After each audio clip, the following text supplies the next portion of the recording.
Our next speaker is Jean-Pierre Leburton, who earned his PhD from the University of Liège in Belgium. And before he joined the staff at the University of Illinois, he worked as a research scientist with the Siemens AG Research Laboratory in Munich. He's been in Illinois since 1981, where he's currently working on the Electrical and Computer Engineering Department. He's a full-time faculty member of the Computational Electronics Group at Beckman Institute and has published many technical papers and chapters in books. He will be talking to us about merging biology and nanoelectronics for biomolecule detection and manipulation. So, thank you. Thank you very much for this nice introduction. And before starting, I would like also to thank Dr. Roseblatt and the organizer for inviting me to this meeting, and also to Genesis and Temple for making our stay here as comfortable as it could be. So my talk is entitled Emerging Biology and Nanoelectronics for Biomolecule Manipulation. And what I'm going to talk about is essentially a new paradigm by which we would be able, in fact, to manipulate the biomolecule, even hopefully going as far as detecting DNA and even sequencing DNA. And in this few graph, I would like to actually acknowledge my collaborator here, Maria Gracheva, who was my postdoc. And as I am in the computational electron group, our research is mostly focused on simulation. And so Alexei Aksimentiev, a knowledge for this molecular dynamic calculation, and Greg Tim is in fact the experimentalist in this research. So this research started with the observation that now you can make a solid state nanostructure extremely small, and as shown here on the left here is in fact a schematic of a layer of silicon and silicon dioxide. And in this respect, you can see that we can achieve dimension here in the silicon dioxide, which is of the order of 7 angstrom, and we can control this very accurately. That is actually important because we know that in fact the separation between base in a DNA molecule are actually half of this length here. Also, on the other hand, we can also make extremely small pore or holes in also silicon and semiconductor materials. Okay, and we can make as small as, and we can control that very precisely, as small as 2 nanometer, and as I will show you also, we can also make up to 1 nanometer and control this very precisely. And so we can recognize this. In fact, this diameter is also the diameter of a double-stranded DNA. So we can now actually engineer a solid-state material and silicon technology in such a way that we can access the biomolecule and this fundamental molecule as DNA with nanoelectronics. And so for this, we have in fact devised a scheme by which we will use nanoelectronic in such a way that we can be able to interrogate DNA at the molecular level. And see, here is actually a representation of what we have devised as a scheme. The paradigm is to make this artificial cell, which is a solid-state cell, which is immersed in an electrolyte which contains DNA. And so this solid-state cell is here represented in color and is made of several layers of silicon and silicon dioxide, and so metal. And so what you have here in the center is essentially a membrane which can be very thin, of the order of a few nanometer. And the red is, in fact, the silicon dioxide is covered by the yellow, which is a conductor, in which in our case will be heavily doped silicon material, which will be a conductor. And in this membrane, actually, we dig the hole, which is a nanopore that I showed you before. And the idea is, in fact, okay, to have the cell separated. You have the top cell, cis cell, and the bottom cell, the trans cell, is in fact to have DNA on the top cell, and by the electrode on top and the bottom here, we can apply an electric field which will actually drive the DNA molecule to the pore, right there.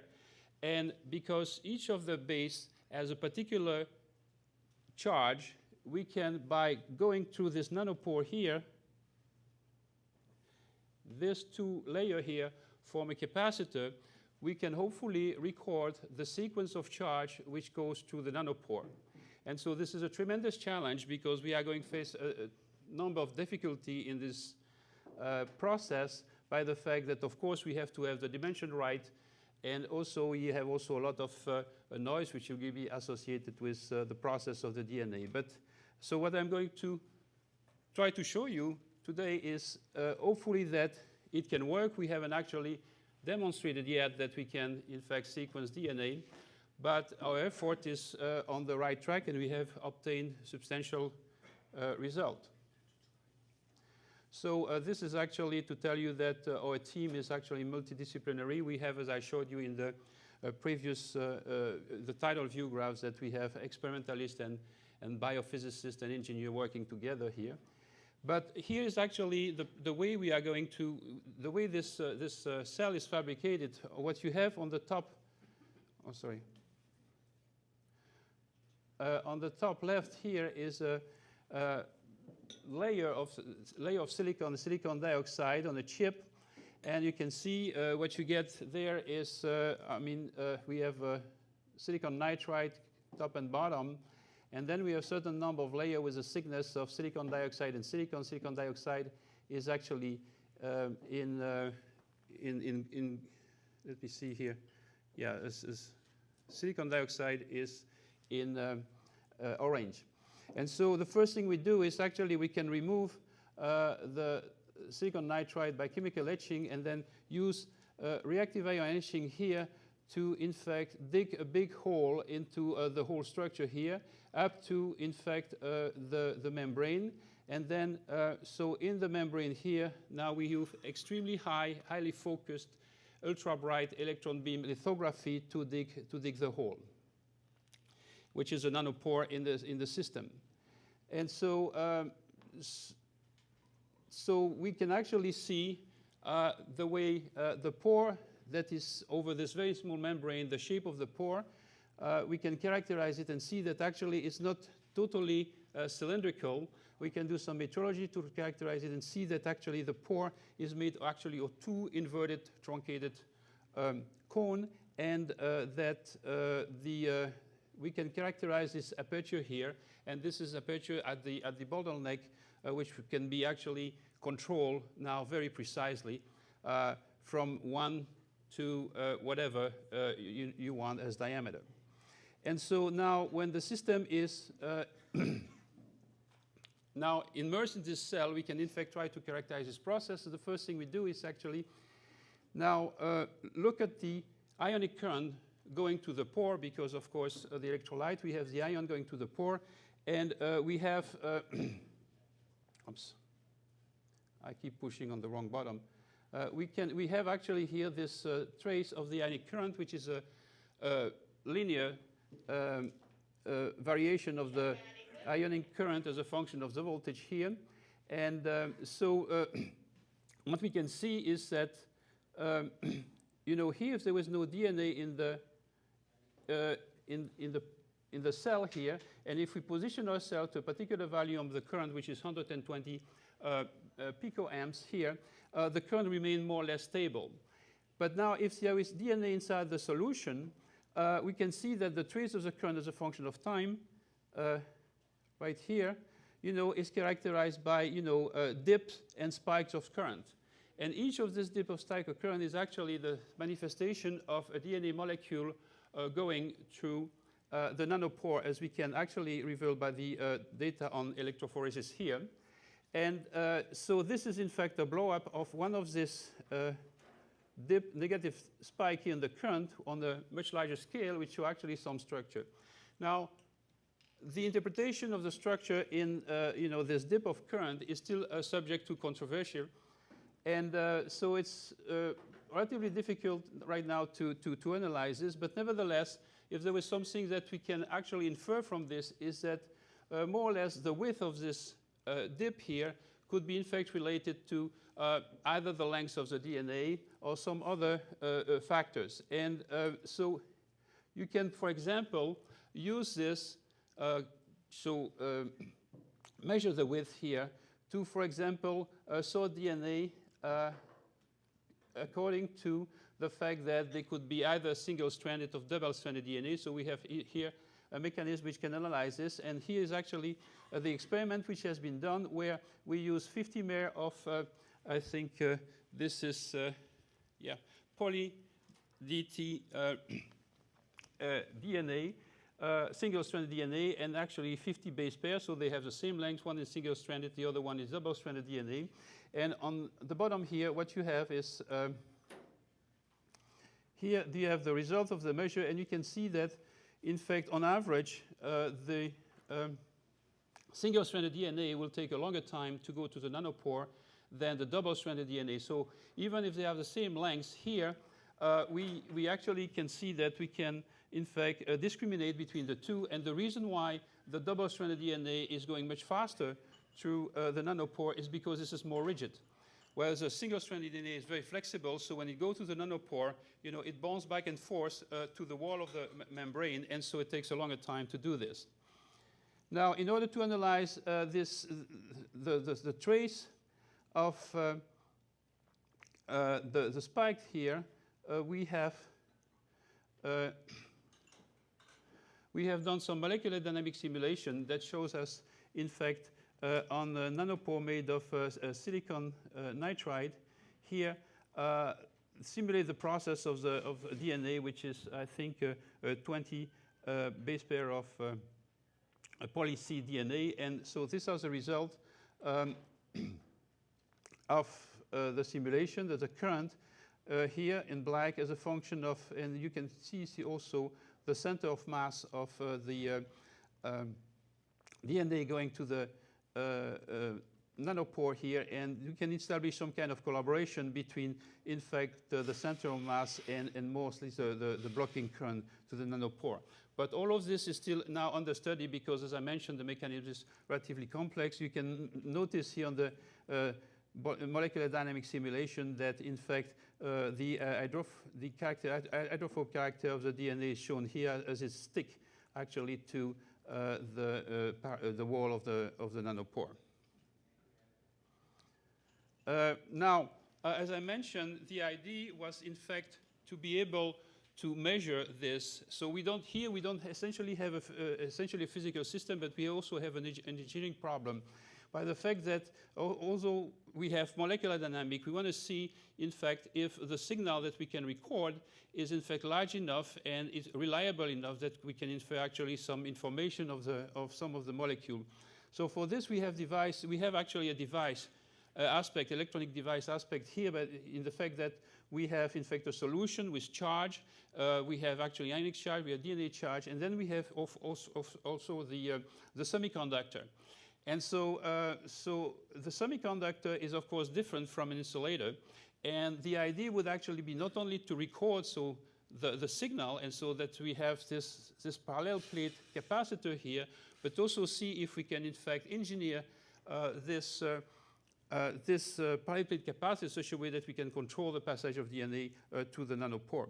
So in addition to molecular dynamic here, what we have to do is also, in fact, also have some kind of device simulator to get the signal recorded on the nanopore. And here is actually a cartoon which shows actually a poly C2020 base going to 2.5 diameter nanopore, where the signal recorded on the on the electrode at the edge of the silicon dioxide, which is in fact shown here. And this is the upper signal, the electrical signal of the DNA moving rigidly through this nanopore. And below this, what we have is in fact the signal recorded to the lower electrode, which of course are not identical, even shifted, because you have to take into account the conformation of the molecule. And the bottom here is a difference between the two. The things that we notice here is in fact that the magnitude of the signal, which is of the order of 10 millivolts here, and the structure which is associated to the signal, which is actually of the order of the base pair separation, that means 4 angstrom. Now, in order to be able to at least to go to, to try to, in fact, suppress a little bit the noise due to the conformation, we resimulate this experiment with actually a very small nanopore in which such a way that the DNA molecule going to it will be actually squeezed and so suppress, in fact, the motion within the pore. And this is, in fact, a result of a simulation of the charge. On the left side here, what you have is the negative charge, and on the right here, this is the positive charge associated with the whole process when this DNA charge goes to the nanopore. And so here is, in fact, the results that show that, from the simulation again, that show that, in fact, the signal here can be much larger because now the DNA is, of course, by squeezing it, is closer to the wall of the electrode. And also you see, in fact, the structure. And each of these peaks is very well separated by something like 3.5 angstrom. This is done for a molecule, a DNA molecule, which is 11 base. We have C3AC7, and each of these peaks, as you can see in the simulation, is associated actually with the passage of one of the base in front of one electrode. So the signal is also relatively much larger, as I mentioned before. So that all of this is actually the result of simulation. Okay, but before I talked about the experiment, we can also see that now if we change the force base, you know, the signal also, sorry, keep getting the wrong bottom here. If we, oh. Yeah, so the force base here, so we can see that when the DNA passes in front of the electrode, actually the signal change, and this is in fact the result of this. And usually the signal, we can see that when we extract this signal from the single base pair, we have in fact a signal which corresponds in fact to a signal of a dipole. That means that, which is actually representative of, you know, the dipole associated with the charge of the base in the system, and this dipole signal is actually different from each of this base. Okay, and here is actually an attempt to, in fact, confirm this experimentally by my colleague Greg Timp, and what he has done here is attached to a DNA molecule here, an EcoRI, such a way that at a particular place in the DNA, and so when it goes through, in fact, the nanopore here, it is blocked.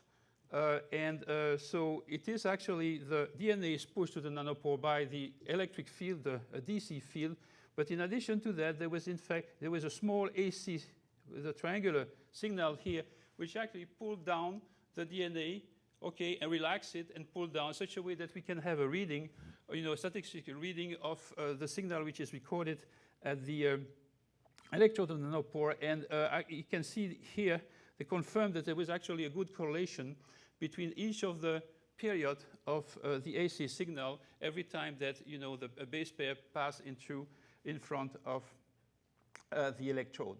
So now, all of this is actually trying to prove that we can do, in fact, the reading of a DNA electronically. We came to the conclusion that by using semiconductor technology and not simply passive kind of membrane like silica or so. So if we can use silicon technology, we can have some advantage because silicon semiconductor material are very versatile with respect to the electronic properties. And so by using this versatility and this flexibility, we can try also to control, in fact, the electrostatic of the nanopore in some way, prevent, in fact, or in fact control the noise of the process when the biomolecule go to it. And here's an example of some of the simulation when we show that if you use a silicon dioxide membrane, for example, you know that because of the surface charge that is in fact present in any kind of solid state material, you are going to produce what is called a double layer inside the electrolyte here. And the double layer is essentially a function of the surface charge that you cannot eliminate. Semiconductor material, in addition to the surface charge that you can also control, has also a bulk charge, which is due to the dopant which is present in the semiconductor. And in some ways, the dopant is very versatile because you can have positive or negative. And so you can use this charge actually to compensate for the negative charge at the interface of the nanopore. And in this respect, you can even produce an inversion of the double layer. So you, in this way, you are going to can control the electrostatic of the nanopore inside the electrostatic of the nanopore for the control of the DNA. Okay, I'm sorry, I didn't see this clearly well. So what is it? This is? Just to let you know your time. Oh, and I haven't seen this, so my time is up. Okay. Take some minutes to. Okay, thank you. I will just go fast in 5 minutes. So, thank you.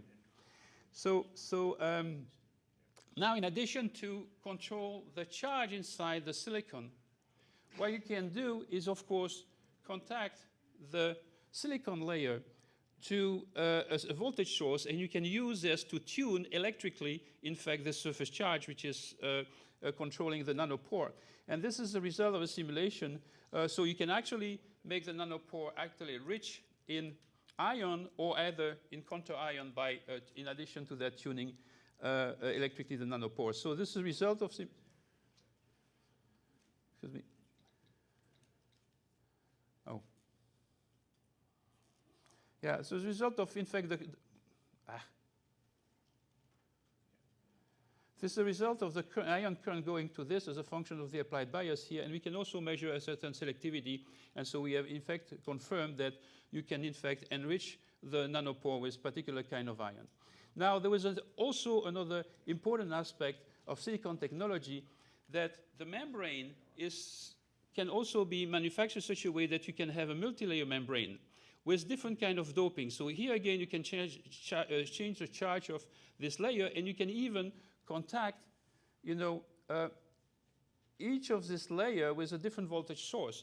So the previous example showed you that you can control the electric field more or less laterally in the nanopore, but now if I can use a PN membrane, where PN is in fact a very fundamental structure for device electronics, which actually show current rectifying in electronics, and there's a basic device for transistor, for example, then not only you can create a lateral field, but also a vertical field in the nanopore.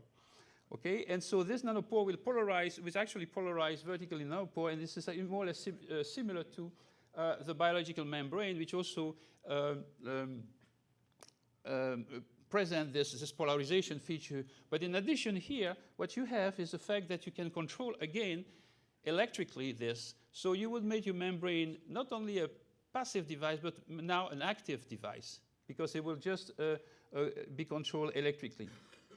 So, we show, this is in fact the profile of the potential inside the nanopore, the vertical potential inside the nanopore, which shows in fact a profile which is a dipolar profile with a shape going up and down, which is actually characteristic of a dipolar electric field, when you can have a positive accumulation of charge on the top and negative on the bottom, ion charge. And so this can be used in fact to control the ionic current goes to the nanopore. And here is a result of some of the simulation done on the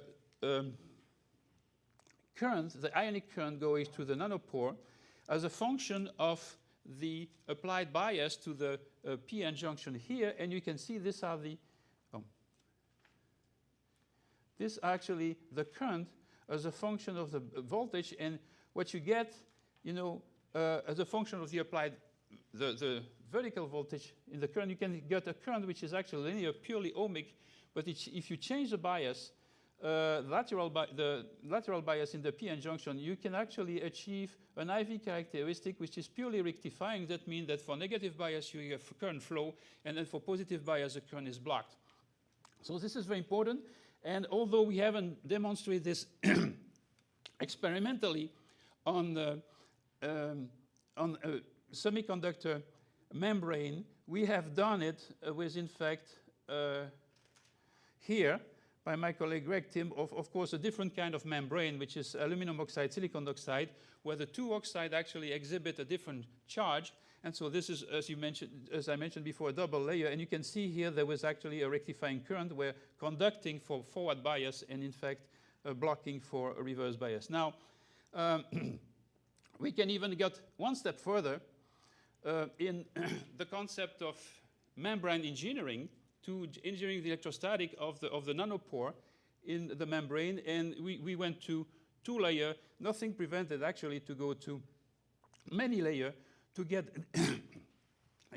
different kind of IV characteristics and to engineer, in fact, the potential profile inside the nanopore, with hopefully the purpose of, when we understand all of this process, that we can engineer it in such a way that we can control and even slow down the translocation of the biomolecule when it goes through the nanopore in such a way that we can at the same time have a good reading of this charge that it contained. So this is actually my last view graph, technical view graph. And I would like to express again my pleasure to attend such a kind of workshop where we have such a high quality of scientists, where which is not actually like conventional conference that I have attended to, where everybody's just going and present his paper within 10 minutes, and then there was one question and two. I think the format of this kind of conference is actually extremely important for interaction among the scientists by leaving enough time for discussion. But I'd like to mention that we have also, for now several years, we also organize a similar kind of a conference and workshop at my hometown university in Liège, but the workshop is actually much more focused and on the specific aspect of the electronic detection or recognition of biomolecule, where when I see this room here, I almost recognize the same way, with a table put in the same fashion, and the speaker interrupting the speaker and asking questions. Thank you very much for your attention. Well, thank you for that absolutely fascinating talk with the engineering detail. That gives us some idea of the complexity of this. Question, please. Hi, I'm Dave Zhang from Caltech. I was noticing in your simulations and your experiments. Could you please speak up? I'm Dave Zhang from Caltech. I noticed in your simulations and your experiments for double-stranded DNA going through your nanopore that you were using poly-C DNA, and the other side of the poly-C DNA is presumably poly-G. So it's known in our field that if you have more than 4 Gs in a row, like if you have 20, then they actually form a quadruplex structure known as poly-G quartets. And I was wondering if that affected your experimental results at all. Well, we haven't done for poly-G. We have done only for poly-C, and this is. But this is a duplex strand. No, this is a double-stranded DNA, yes. Right? So the other side. Oh no, we haven't. No, that's. I don't think that the experiment has been done. And what we have, what we have done is simply considering that the molecule remain rigid so far. We haven't put actually noise into it. I mean, this is a very complex problem, even from the simulation point of view. But this is the next step in a kind of simulation that we would like also to associate the change due to the conformation of the molecule during its translocation to the... My point is that when you're actually doing experiments, it might not look like a double-stranded DNA when you have more than 4 Gs in a row. Excuse me? When you have 20 Gs in a row on one strand, yes, then it doesn't actually, it's not actually a double-stranded molecule, it's a Yes. four-stranded molecule. So Yes. that might affect your Yeah, results. the experiment has not been made with this. Okay, Okay. all right. Questioner, please. Yes, I'm Sonia Contera from Oxford University. I have a question about the reproducibility of the way, the structure of the DNA as it goes through the pore in your molecular dynamics simulation. It looks Yeah. like, you know, the way that DNA is going to bend going through the pore is going to be important. And you mentioned electrostatic interactions or maybe hydrophobic interactions. So how does the DNA always go in the same way? No, Of course not. So no, I of course not. no. No, and this is actually, as I mentioned, a very big problem.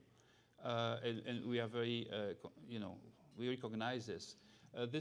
But we will try to, in fact, consider every way that we can try to limit this problem. One way to do this is actually to use a technique by which, you get the DNA and then you repeat the translation in such a way that actually you have a statistical measurement of the process. That is one way. The other way, we could try to use electrostatic or different kind of structure to, in fact, try to confine and again to limit this. Maybe the multilayer. We use multilayer membrane, which are maybe a little bit thicker, such a way that the vertical field inside the pore is in fact not uniform, but we can have it such a way that we can at some point block the DNA to have actually enough time for the measurement, because this, of course, the time we are going to measure it is actually very critical.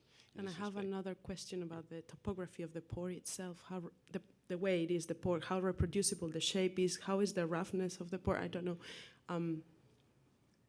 That is actually an important problem too, because we can control it to a certain point, right? That's the reason why we would try to use electrostatic, because not only we can engineer the pore physically, right, by define its dimension, right, and its thickness, but what we would like to do is, once the pore is designed, it's fixed, doesn't change, but what electrical tunability gives you is in fact this additional degree of freedom, which actually will confine electrically the molecule within the pore, right? Now we are engineer.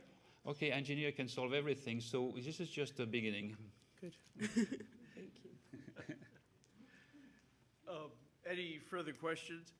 I just want to underline the comment you made at the end of your talk, that is, this is an opportunity for different disciplines to get together. And as somewhat of an outsider to this field, not somewhat, an outsider to this field, I can see the big need for connection with basic scientists and medically trained people who see quite a different aspect of it. If there are no further questions, we're actually pretty close to time, so we'll stop for our coffee break now.